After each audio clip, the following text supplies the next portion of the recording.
আমার জীবনের সবথেকে বড় ভুল ছিল একজন প্রবাসীকে বিয়ে করা। আমার স্বামী প্রায় 12 বছর ধরে প্রবাসে থাকে। 6 মাসের ছুটিতে বাংলাদেশে এসে আমাকে বিয়ে করেছে। আমাদের বিয়েটা পারিবারিকভাবে খুব ধুমধাম করেই হয়। বিয়ের পর 6 মাস আমি আমার জীবনটাকে খুব সুন্দরভাবে উপভোগ করছি। মানে আমাদের বিয়ের পর আমার স্বামী আমার সাথে 6 মাস বাংলাদেশে ছিল। এই 6 মাসে আমার স্বামী আমাকে কি না দেখিয়েছে আর কি না খাওয়াইছে, এত জায়গায় নিয়ে গেছে ঘোরাফেরা করার জন্য। আমার বিয়ের আগে বাবার বাড়িতে আমি যা না দেখছিলাম, যা না খাইছিলাম, বিয়ের পরে এই 6 মাসে আমার স্বামী তা আমাকে দেখিয়েছে, তা খাওয়াইছে। বিয়ের পরে এই জীবনটা আমি আসলে বিশ্বাস করতে পারতেছিলাম না যে এটা কি আমার জীবন সত্যি নাকি স্বপ্নে আছি। আমার জীবনটা এত সুখের হবে আমি কখনোই কল্পনা করি না। প্রতিটা মোনাজাতেই আমি আল্লাহর কাছে 2 হাত তুলে স্বামীর জন্য মোনাজাত করতাম, আল্লাহ তুমি আমার স্বামীকে ভালো রাখো, আমার পাশে যেন আমার স্বামী সবসময় এভাবে থাকতে পারে। আমি একদম নিম্নবিত্ত ঘরের মেয়ে বলতে পারেন। আমার বাবা দিন এনে দিন খায়। আমার মা মারা যাওয়ার পরে আমার বাবা আবার বিয়ে করেছিল। আমার বাবার আমি একমাত্র সন্তান। মা মারা যাওয়ার পরের থেকে বাবার একমাত্র সন্তান হয়েও কখনোই বাবার ভালোবাসা পাই নাই, বাবার আদর স্নেহ পাই নাই। আর সৎ মায়ের কথা আর কি বলবো,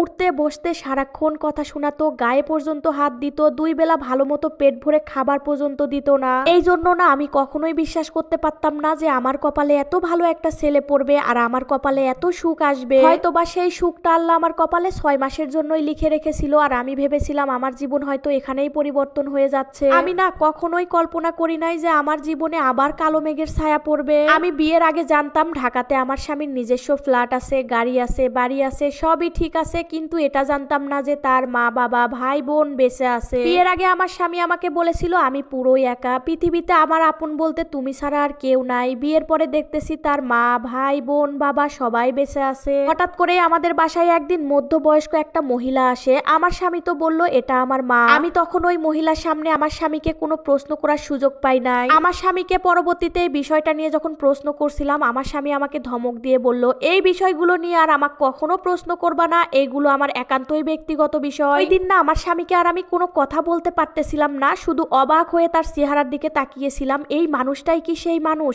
এইরকম ভাবে আমাকে ধমক দিল আজ। আমার স্বামীর সেই দিনের বিহেভটা আমার কাছে খুবই অস্বাভাবিক লাগছে, কোনোভাবেই আমি স্বাভাবিকভাবে নিতে পারতেছিলাম না। যাই হোক, বিষয়গুলো আমি স্বাভাবিকভাবে নিয়ে সবার সাথে মিলেমিশে থাকা শুরু করলাম। আর এদিকে আমার স্বামীর ছুটিও শেষ, প্রবাসে যাওয়ার সময় হয়ে গেছে। আমার স্বামী আমার হাত তার মায়ের হাতে তুলে দিয়ে প্রবাসে চলে গেল। আর সেদিন থেকেই আমার জীবনের কালো অধ্যায় শুরু হলো। আমি কখনোই কল্পনা করি নাই আমার জীবনটা এইভাবে শেষ হয়ে যাবে। আমার স্বামীর অনুপস্থিতিতে আমার বাসায় আমার শাশুড়ি অনেকগুলো পুরুষ মানুষ নিয়ে দেখি বসে ড্রয়িং রুমে চা খাচ্ছে, গল্প করতেছে। আমি তো বুঝতে পারতেছিলাম না বিষয়টা কি ঘটতে চলেছে। আমার স্বামীর অনুপস্থিতিতে আমার শাশুড়ি মা আমার রুমে পুরুষ মানুষ উঠায়ে দরজা আটকিয়ে তাদের সাথে সময় কাটাতে বলে। আমি না কোনোভাবেই বিশ্বাস করতে পারতেছিলাম না সে আমার শাশুড়ি, মানে আমার স্বামীর মা হয়ে আমার সাথে এইরকম কাজ করবে। সেই দিন আমি এমন একটা পরিস্থিতিতে ছিলাম, আমার শাশুড়ির কথা শোনা ছাড়া আমার কোনোই উপায় ছিল না। আমার স্বামী আমাকে একটা ফোন দিয়ে গিয়েছিল, সেই ফোনটাও আমার শাশুড়ি মা আমার কাছ থেকে নিয়ে নিছে। আমার কাছে না আর কোনো উপায় ছিল না,